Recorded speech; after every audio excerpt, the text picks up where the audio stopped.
주신 하나님의 말씀은 베드로전서 3장 8절과 9절 말씀입니다.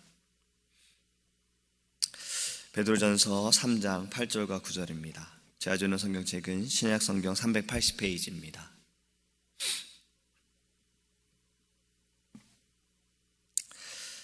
마지막으로 말하노니 너희가 다 마음을 같이하여 동정하며 형제를 사랑하며 불쌍히 여기며 겸손하며 악을 악으로 욕을 욕으로 갚지 말고 도리어 복을 빌라.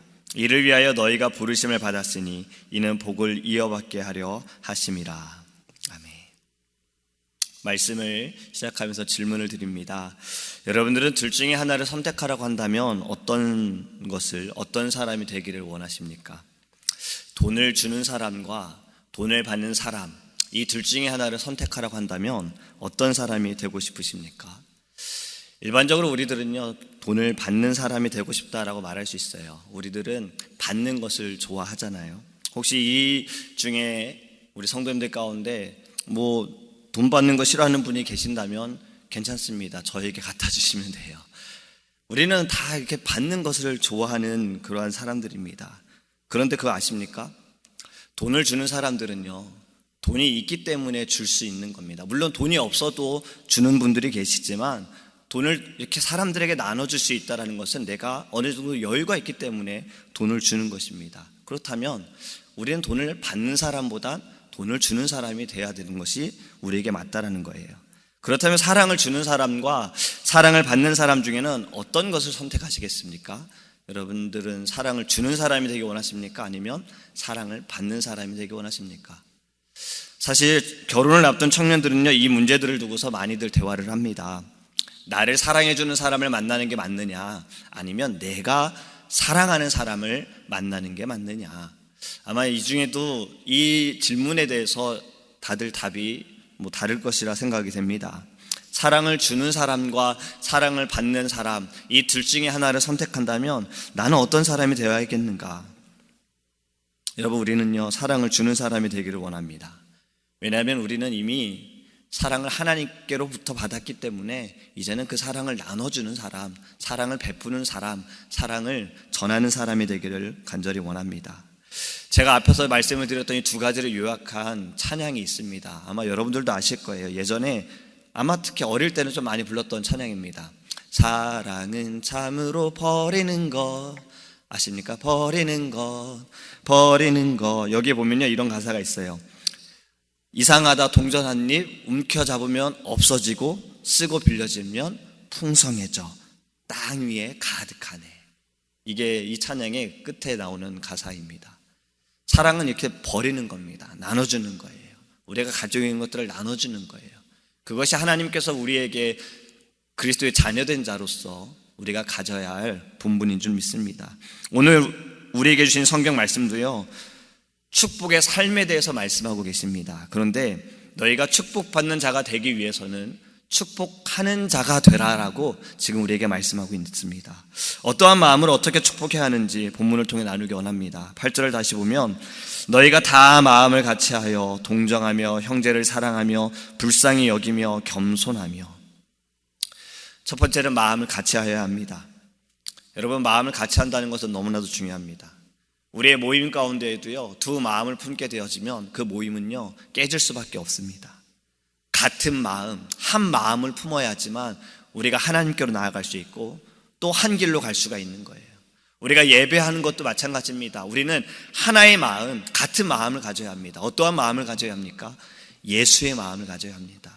우리가 봉사하는 것도 마찬가지입니다. 찬양으로 섬기고 성가대로 섬기고 안내하고 또 운전을 하고 음식을 준비하는 모든 것도 한 마음입니다.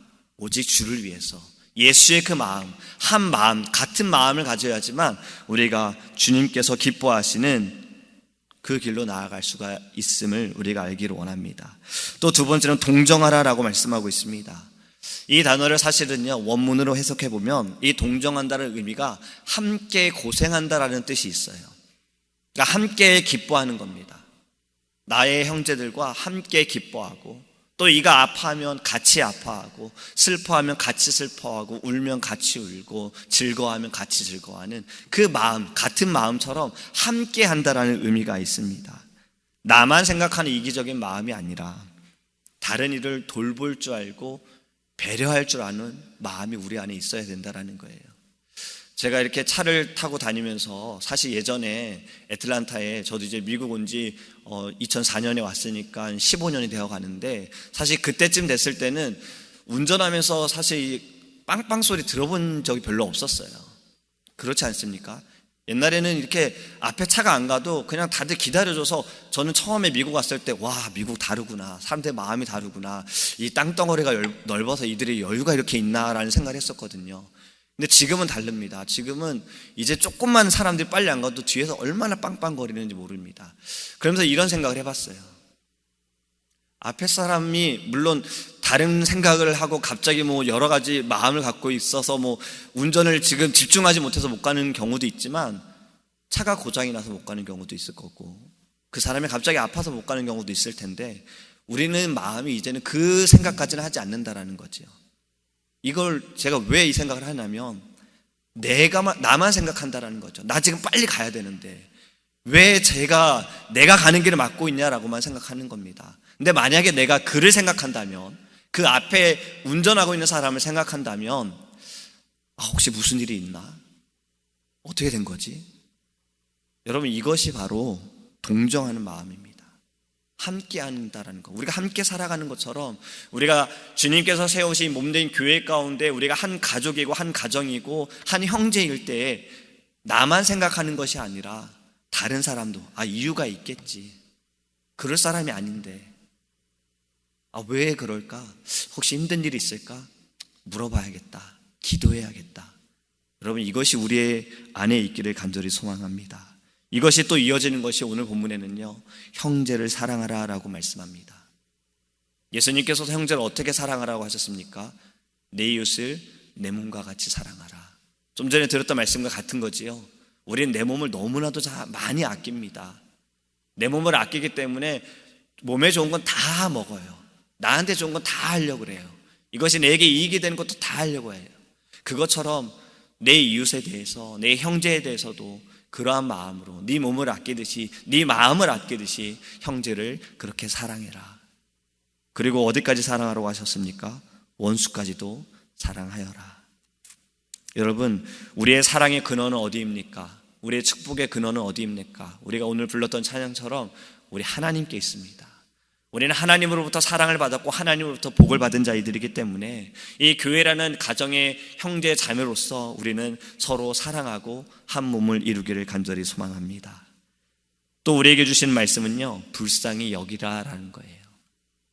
앞에서 말했던 동정과 좀 같은 의미로 들리지만 앞에서의 동정은요, 형제들이 서로 동정하는 그 마음에 대한 이야기고 여기에서 불쌍히 여긴다라는 것은요, 바로 자비를 베푸는 겁니다. 이 마음이 있어야지만 우리는 사랑을 또 나타낼 수 있는 거예요. 요즘에는 이 개나 고양이에 대해서 그냥 짐승처럼 생각을 안 하잖아요. 가족의 일원으로 생각을 합니다. 사실 개나 고양이를 좋아하지 않으면 그렇게 생각하지 않더라고요. 얼마 전에 저한테 한 연락이 왔습니다. 어떤 아는 지인이 이 세퍼트 큰 개를 키우고 있는데 3살 된 개인데 아주 훈련이 잘 됐다는 거예요. 근데 이분이 이제 이사를 가야 돼서 이 개를 자기가 못 가지고 가기 때문에 누군가에게 주고 싶어서 저한테 혹시 교회에서 개를 키워줄 수 없느냐, 아니면 아는 분들 가운데 개를 혹시 맡아서 키울 분이 없느냐, 이러한 문의 전화가 왔습니다. 이 이야기를 제가 아내하고 하면서 아내가 이렇게 말하는 거예요. 아내는 개나 고양이를 안 좋아하거든. 되게 무서워합니다. 그냥 어디 그 동물 센터에 갖다 주면 되지 않냐라고 얘기하는 거예요. 이게 마음이 다른 거예요. 개와 고양이를 좋아하는 사람, 키워본 사람들은 가족이기 때문에 제가 그랬어요. 그것은 마치 자기 자식을 고아원에 보내는 것과 같은 거야. 여러분, 이거와 같은 겁니다. 그 마음, 불쌍히 여기는 마음이 있어야지만 사랑할 수 있고 베풀 수 있고 아껴줄 수가 있는 거예요. 우리가 분명히 본문에도 우리가 성경 말씀에도 보면요, 대표적으로 예수님께서 비유로 말씀하신 이 선한 사마리아, 여기에서도 이 사마리아 사람에 대해서 말씀하기를 누가복음 10장 33절에 어떤 사마리아 사람은 여행하는 중 거기 이르러 그를 보고 불쌍히 여겼기 때문에 그를 돌봐줬습니다. 안면도 없는, 모르는 그 사람, 지금 피 흘려 죽어가는 그 사람을 데리고 와서, 여관에 데리고 가서 씻겨주고 싸매주고 그리고 맡겨놓고 자기 할 일도 하고 돌아오는 그러한 선한 마음이 일어날 수 있었던 것은 불쌍히 여겼기 때문입니다. 여러분, 우리도 이러한 마음이 있기 원합니다. 불쌍히 여기는 마음. 또 오늘 본문은요, 마지막으로 이렇게 말씀합니다. 겸손하라. 그리스도인들은, 하나님의 자녀들은요, 하나님과 사람 앞에서 자신을 낮추는 이 겸손함이 반드시 있어야 합니다. 겸손은 성경에서 특히 강조되어지는 우리의 미덕입니다. 우리가 약하고, 우리가 부족하고, 우리가 또 의존하고, 우리는 유한하고 제한적이고, 이러한 존재로서 우리는 우리의 모든 것 되시는 위대하시는 우리 하나님께 겸손해야 한다는 거예요. 겸손의 반대는 무엇이지요? 교만입니다. 하나님께서 가장 싫어하는 것이 교만이잖아요. 하나님과 같게 되어지는 것, 하나님을 내가 생각하지 않는 것, 그 모든 것들이 교만입니다. 겸손은요, 하나님을 생각하는 겁니다. 먼저 하나님을 생각하는 겁니다.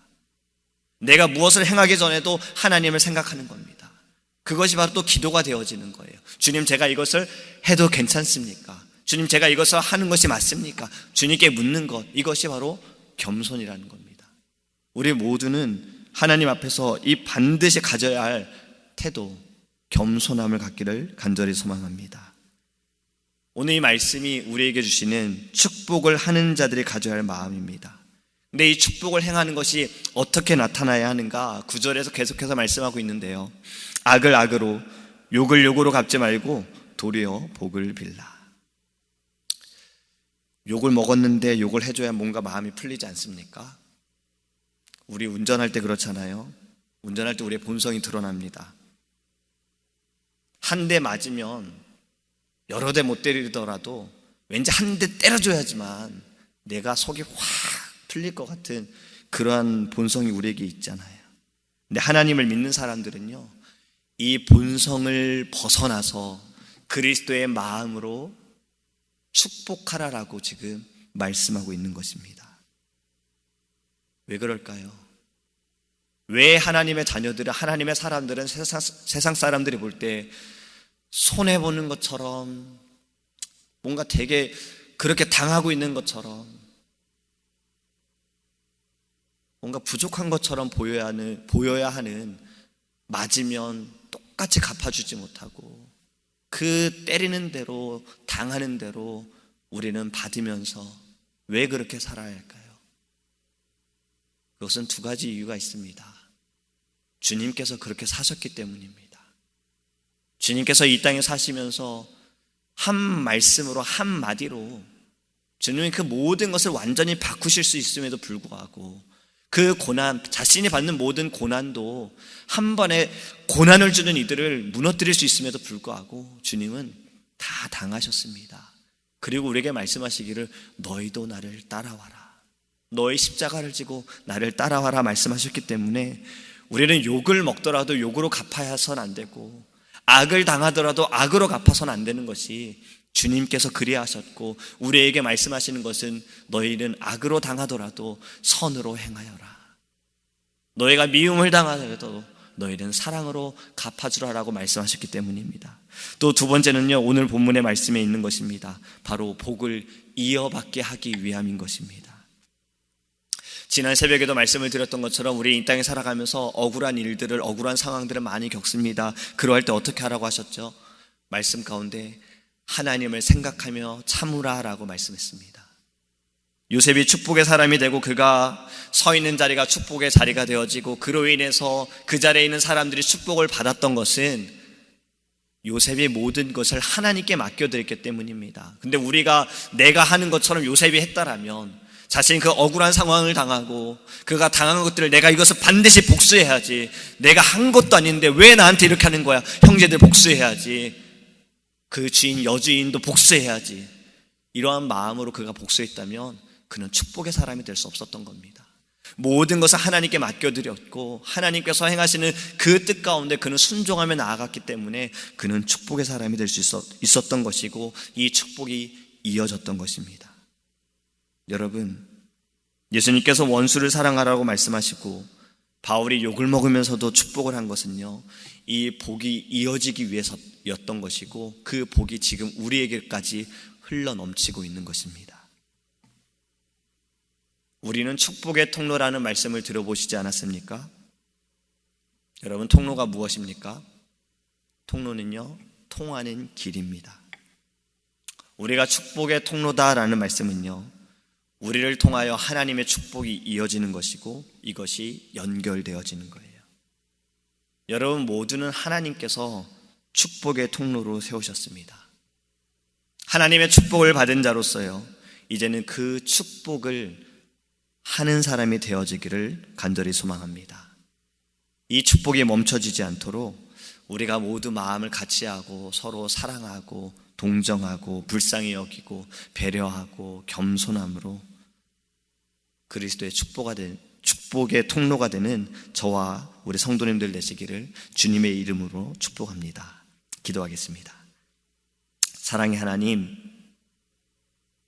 축복의 근원이신 하나님, 우리를 축복하여 주심을 감사합니다.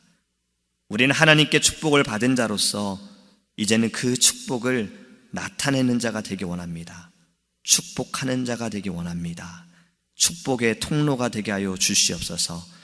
이제는 하나님, 우리가 누군가에게 받으려고만 하는 것이 아니라 우리는 이제 하나님께 받은 것이 너무나도 많사오니 그 받은 것을 나누는 자, 전하는 자, 나타내는 자가 될 수 있도록 하나님 인도하여 주시옵시고 이 축복이 끊어지지 않도록 우리의 자녀들에게도 계속해서 흘러가고 다음 세대에게도 흘러가고 믿지 않는 자들, 내 마음에 품고 있는 태신자들, 우리가 눈물을 흘리며 기도하는 영혼들에게도 흘러갈 수 있도록 하나님 이 아침에 기도할 때 다시 한번 우리를 축복하여 주심에 감사할 수 있도록 은혜를 내려 주시옵소서. 하나님 또 우리에게 기도의 제목을 주심을 감사합니다. 우리가 어떠한 상황에서도 욕을 받더라도 욕으로 갚지 않게 하시고 악을 받더라도 악으로 갚지 않게 하시고 주님의 마음으로 갚게 하시고 선으로 갚게 하시고 사랑으로 갚을 수 있는 넓은 마음, 은혜의 마음을 우리 안에 허락하여 주셔서 하나님 더욱더 오늘도 힘써 나아갈 수 있도록 함께하여 주옵시며 우리의 마음에 가지고 있는 모든 걱정과 근심들 아버지 주님께 맡겨드립니다. 주님을 의지합니다. 겸손함으로 주님께 아뢰입니다. 아버지 주님의 뜻을 알 수 있도록 이 아침에 우리에게 말씀하여 주시옵소서. 감사드리며 살아계신 예수님의 이름으로 기도합니다. 아멘. 하늘에 계신 우리 아버지여, 이름이 거룩히 여김을 받으시오며 나라의 임하옵시며 뜻이 하늘에서 이룬 것 같이 땅에서도 이루어지이다.